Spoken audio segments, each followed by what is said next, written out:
Assalomu alaykum, hurmatli sirdaryoliklar. O'lkamizda kunlar hisobiga ichimlik suviga bo'lgan talab bir yoki bir necha marotabaga oshishi hammamizga ma'lum. Shu bilan birga noqonuniy ulanishlar va belgilanmagan vaqtda ichimlik suvidan tomorqa sug'orish kabi holatlar tarmoqdagi so'nggi iste'molchilarning xonadonlariga suv yetib bormaslik holatlariga olib kelmoqda. Ko'rsatilayotgan xizmatlar sifati pasayishining asosiy sababi siz aziz iste'molchilarning ichimlik suvga bo'lgan to'lovlarni vaqtida amalga oshirmasligingiz bilan bog'liqdir.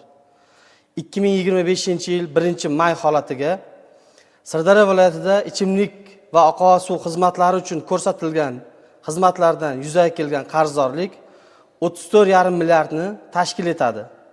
Mazkur qarzdorlikni qisqartirish va xizmatlar sifatini oshirish uchun suv ta'minoti korxonasida favqulodda holat e'lon qilinganligini ma'lum qilamiz.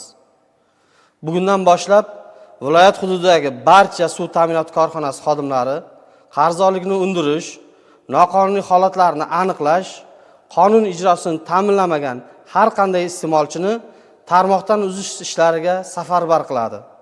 Shuningdek, har bir hududlar bo'yicha tegishli tashkilotlardan iborat guruhlar tashkil qilinib, guruh a'zolari tomonidan qarzdorlik, mahallaboy, ko'chaboy, xonadonboy undirish choralari hamda hududlarda ichimlik suvdan noqonuniy foydalanish holatlarini aniqlash bo'yicha huquqni muhofaza qilish organlari va sohaviy inspeksiya vakillari bilan hamkorlikda kunlik reyd tadbirlari amalga oshiriladi.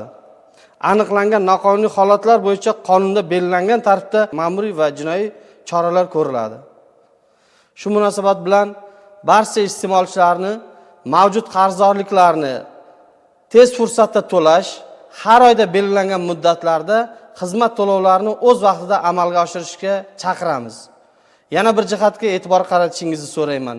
Viloyat bo'yicha suv hisoblash uskunasini o'rnatib, suvning haqiqiy balansini chiqarish, sohada raqamlashtirish ishlarini joriy qilishga zamin yaratadi. Shuning uchun barcha turdagi iste'molchilar suv hisoblash uskunasini joriy qilishi shart. Har bir fuqaro va xo'jalik yurituvchi subyektning mas'uliyatli yondashuvi orqali ichimlik suv ta'minoti tizimini yanada samarali va barqaror tashkil etish mumkin bo'ladi. Shu o'rinda ta'kidlab o'tmoqchiman, ichimlik suv tarmog'iga o'zboshimchalik bilan ulanganlik, suvni hisobga olish asboblari va plombalarga qasddan shikast yetkazish hamda ularning ko'rsatkichlarini o'zgartirish maqsadida tashqi tomondan aralashish O'zbekiston Respublikasi Ma'muriy javobgarlik to'g'risidagi kodeksga asosan jismoniy shaxslarga eng kam ish haqqining 10 baravaridan 15 baravarigacha, mansabdor shaxslarga 15 baravardan 25 baravarigacha miqdorda jarima solishga sabab bo'ladi.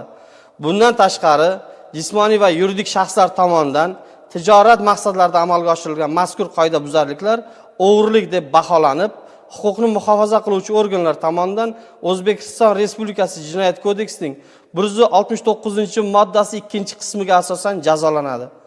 Unutmang, suv resurslaridan oqilona va tejamkorlik bilan foydalanish har birimizning konstitutsiyaviy burchimiz hisoblanadi. Hurmatli iste'molchilar, agarda suv ta'minoti korxonasining xodimi tomonidan korrupsiya bilan bog'liq holatlar sezsangiz, darhol sohaning korrupsiyaga qarshi kurash bo'limining 225 44 11 raqamiga telefon yoki 93lik 621 05 86 raqamiga Telegram orqali murojaat etishingizni ma'lum qilamiz. Shuningdek, shaxsingiz sir saqlanishi kafolatlanadi. Qonunga amal qiling va birgalikda suvni asraylik.